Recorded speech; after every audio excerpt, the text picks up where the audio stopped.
நண்பர்களுக்கு வணக்கம். நான் உங்கள் பட்டுக்கோட்டை ஜோதிடர் சுப்பிரமணியன். ஒரு பதிவு ஒன்று பார்த்தேன் சமீபத்தில். என்னன்னா, சில ராசிகள் போட்டு அந்த 3 ராசிக்காரங்களும் திருப்பதி போகக்கூடாது அப்படின்னு போட்டிருந்தது.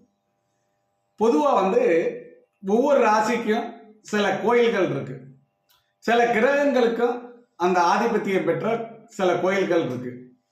ஆனால் இந்த சில ராசிக்காரர்கள் அந்த கோயிலுக்கு போகும்போது, சில கிரகங்களுக்குரிய கோயிலுக்கு போகும்போது அவங்களுக்கு பல மடங்கு நன்மை கிடைக்கும். ஆனால் எந்த ராசிக்காரர்களும் எந்த கோயிலுக்கு போகக்கூடாது அப்படிங்கிறது எதுவுமே எங்கேயுமே சொல்லலை.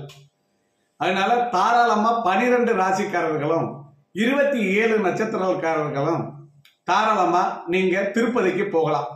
முட்டாள்தனமான கருத்து, ரொம்ப வன்மையா கண்டிக்கிறேன் நான்.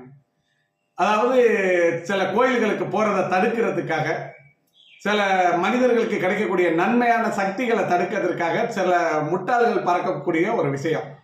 திருப்பதி பொன் பொருள், வாழ்க்கையில் திருப்புமுனை, வாழ்க்கையில் வெற்றியை கொடுக்கக்கூடிய கோயில். அதனால அனைத்து ராசிக்காரர்களும் போகலாம், 27 நட்சத்திரக்காரர்களும் போகலாம். ஐயா, கோயிலுக்கு போறதை தடுக்கிறீங்க, இந்த டாஸ்மார்க்கு சில ராசிக்காரர்கள் போகக்கூடாதுன்னு சொல்றீங்களா ஐயா? அதனால தாராளமா 27 நட்சத்திரக்காரர்களும் போகலாம், 12 ராசிக்காரர்களும் போகலாம். அன்புடன் பட்டுக்கோட்டை ஜோதிடர் சுப்பிரமணியன்.